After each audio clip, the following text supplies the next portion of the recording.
Il est 18h, bonjour et merci d'être avec nous pour cette nouvelle édition de votre journal. Au sommaire de ce lundi 20 mars, il sera question de l'édition 2024 du Vendée Globe. Au cours d'une conférence de presse ce lundi, des détails ont été donnés sur la future édition et notamment le nom du nouveau directeur de course. Une compétition d'un tout autre genre s'est jouée à l'établissement Rosa Parks de La Roche-sur-Yon. Des jeux mathématiques. L'an passé, 7 Vendéens sont allés en finale internationale à Lausanne. Enfin, ils se rendent en masse à un match de football local pour encourager comme jamais une équipe tirée au sort. Les Supercopters étaient à Saint-Proux ce week-end. L'ambiance qu'ils ont mise dans les gradins restera dans les annales. Il s'appelle Hubert Lemonnier, il devient le nouveau directeur de course du Vendée Globe 2024. Annonce a été faite ce jour au cours d'une grande conférence de presse. Jacques Carès restera dans l'équipe de course avec Claire Renoux, Pierre Hay et un certain Yann Eliès. J'ai eu la chance de rencontrer Jacques Carès avec qui on a collaboré donc, depuis 2014. Ça s'est extrêmement bien passé, il m'a beaucoup de transmissions et aujourd'hui il est un peu sur d'autres projets, il a moins envie de le faire donc il m'a dit moi je vais ralentir et je lui ai dit moi je vais accélérer et du coup très naturellement le fond restera le même mais la forme change un petit peu sur le prochain Vendée Globe. On va y travailler et je pense qu'il y a quand même la volonté d'avoir en commun l'humain au centre. 28 skippers sont à ce jour inscrits au départ. Parmi eux, évidemment, Jean Le Cam, Benjamin Dutreux ou Charles Dalin. Les dossiers doivent être déposés avant le 2 octobre 2023. Et désormais, vous le savez, les navigateurs et leurs bateaux doivent se qualifier en participant à au moins 2 courses qualificatives. Un nouveau règlement qui devrait rajeunir la flotte de l'édition 2024.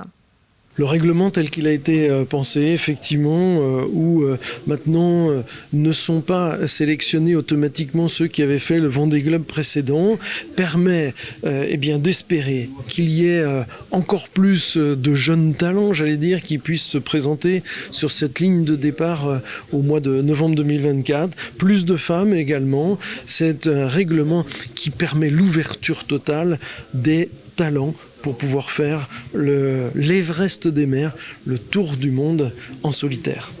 Ce matin, à Grandland, une femme de 35 ans a perdu la vie au lieu-dit Les Boisselières. Les secours ont été appelés vers 9h20.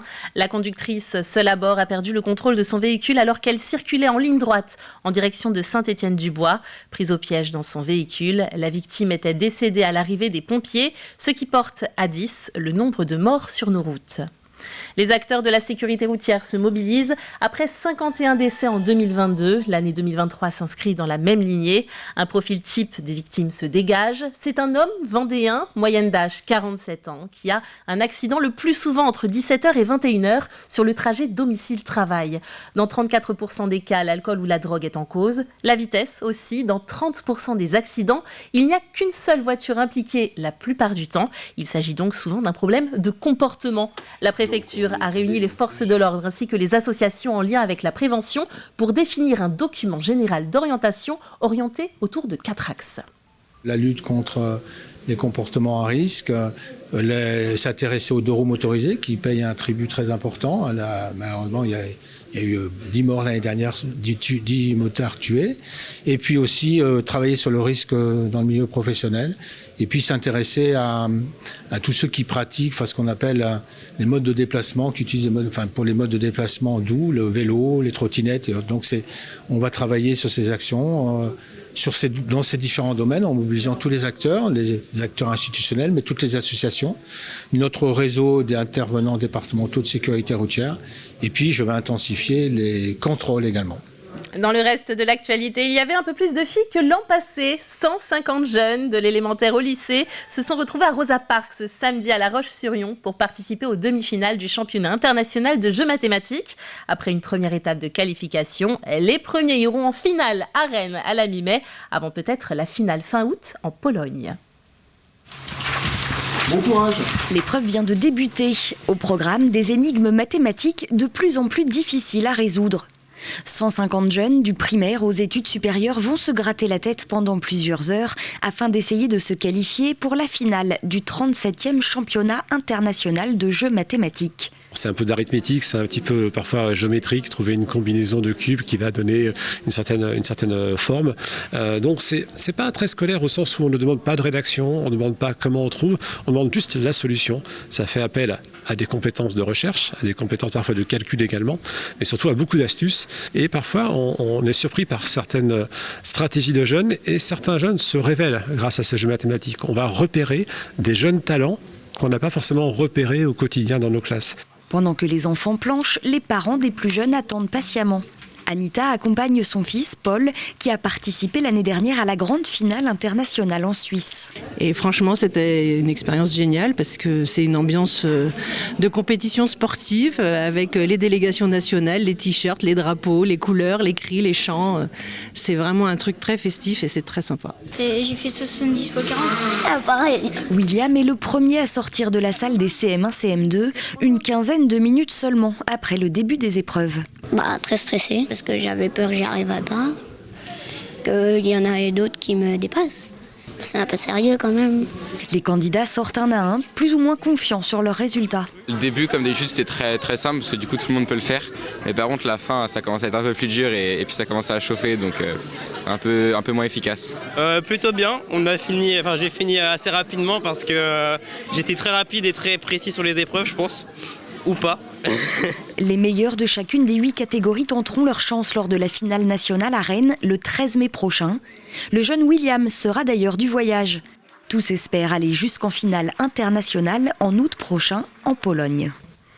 En matière de restriction d'eau, 1389 contrôles ont conduit notamment à 62 procédures judiciaires et 21 amendes. C'est le bilan 2022. Et concernant la sécheresse, les agriculteurs et les stations de lavage avaient été particulièrement ciblés. Colline Davy. Nous sommes à la préfecture pour parler de la MICEN. C'est une mission. Quelle mission c'est en fait? Alors c'est la mission interservice pour l'eau et la nature. Donc ça réunit l'ensemble des services de contrôle qui sont intéressés par la nécessité de préserver la quantité et la qualité de l'eau, quel que soit son usage, et de préserver la biodiversité. Et alors, sur 2022, quel bilan peut-on faire? C'est plus de 1369 contrôles, dont à peu près 1000 qui ont eu lieu sur le terrain. Et donc, sur tous ces contrôles, on a eu 41 procédures judiciaires. Donc, de quoi s'agit-il très concrètement sur l'usage de l'eau? C'est de non-respect des prélèvements autorisés que j'autorise, des prélèvements que j'autorise pour les agriculteurs. Et puis, deuxième sujet, dans le cadre de la sécheresse, j'ai été amené à prendre des mesures de restriction de l'usage de l'eau potable et notamment une interdiction du fonctionnement des stations de lavage. Et il y a des infractions qui ont été relevées là aussi. Alors justement, on vous entendait parler de sanctions, vous parliez de sanctions pédagogiques. Qu'est-ce que c'est? C'est vraiment essentiel. Comme dans toute opération de contrôle, on ne peut pas mettre un policier, un gendarme ou un agent de l'État assermenté derrière chaque citoyen, quel qu'il soit. Donc on a une action de contrôle qui est ciblée, c'est la raison pour laquelle on se réunit, les secteurs ciblés, on se met d'accord, donc il y a des investigations qui sont faites et on relève les infractions et on le fait savoir. D'ailleurs, bien sûr, on les poursuit. L'objectif toujours, c'est de judiciariser. Donc quand il y a une infraction caractérisée, qu'elle ne peut pas être corrigée comme ça, ne peut pas laisser passer, on le judiciarise. Et on le fait savoir pour bien montrer que nous agissons, que les services de l'État agissent de manière concertée et de dissuader, et c'est ça le caractère pédagogique de la sanction, dissuader d'éventuels contrevenants. Et alors on le rappelle aussi, il y a eu 1389 contrôles en 2022 et pour poursuivre, il y aura à peu près le même quota sur 2023. Merci Colline. À Saint-Prouan, le match de football de 2e division de district qui se jouait ce samedi a connu une ambiance phénoménale. Ce grâce aux joyeux supporters de Supercopter qui ont tiré la ville au sort. Ils sont venus en nombre encourager Boupère-Montprouan Football Club face au Brouzy. La surprise était totale pour les joueurs. À quelques kilomètres du stade où se déroulera le match, les Supercopters se chauffent la voix. Une dernière touche de maquillage aux couleurs du club et les supporters survoltés iront créer la surprise, armés de fumigènes et de bonne humeur. Dans quelques minutes, on va aller supporter un club de foot plutôt modeste, notamment Saint-Prouan aujourd'hui. On va dans les tribunes, on se déguise aux couleurs du club, on a des chants préparés à l'avance et puis on va les supporter, eux qui n'ont pas l'habitude d'avoir les tribunes remplies. La drôle de horde de supporters arrive aussi discrètement que possible au stade de Saint-Prouan, désigné au hasard lors d'un lancer de fléchettes. Mais une fois sur le bord du terrain et sous les regards des spectateurs qui n'en reviennent pas,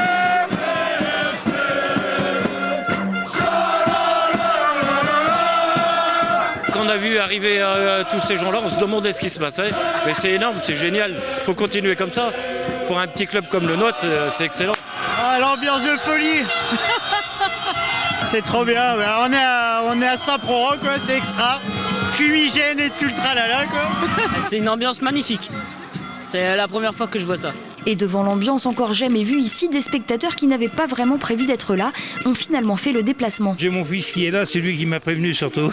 Il m'a dit si tu savais l'ambiance qu'il y a, viens faire un tour, tu verras, c'est superbe. Alors c'est vrai que c'est bien pour les joueurs, puis même pour tout le monde. Du côté des joueurs, on n'en revient pas et on n'est pas prêt d'oublier ce match. Ça fait bizarre, on s'y attendait pas pour être honnête. Mais ça fait du soutien en plus, donc on peut que leur offrir la victoire en retour. Ça encourage, ça pousse. Puis on a un club qui suit énormément également, donc ça ramène tout le monde en plus, donc c'est vraiment très très bien. Les spectateurs que j'ai vus, les autres joueurs du club étaient très heureux. Après la question c'est les joueurs qui jouent actuellement et les staffs, comment ils vivent la chose, ça je le saurai après le match, si c'est bénéfique ou pas. Je croise les doigts pour que ça les pousse vers la victoire. Les encouragements ont visiblement porté leurs fruits puisque le Boupère-Montproux Football Club s'est imposé 2-0 face au Brésil. Les supercopters qui assistent à 2 matchs par an et nul ne sait quand sera tirée la prochaine fléchette qui déterminera les heureux élus. C'est la fin de cette édition, merci de l'avoir suivi avec nous. Le retour de l'actualité, c'est comme vous le savez à partir de 7h demain dans votre matinale avec la présence exceptionnelle d'Alain Leboeuf qui répondra aux questions de Caroline Tronche concernant le nouveau règlement du Vendée Globe 2024. Passez une belle soirée et à très bientôt sur TV Vendée.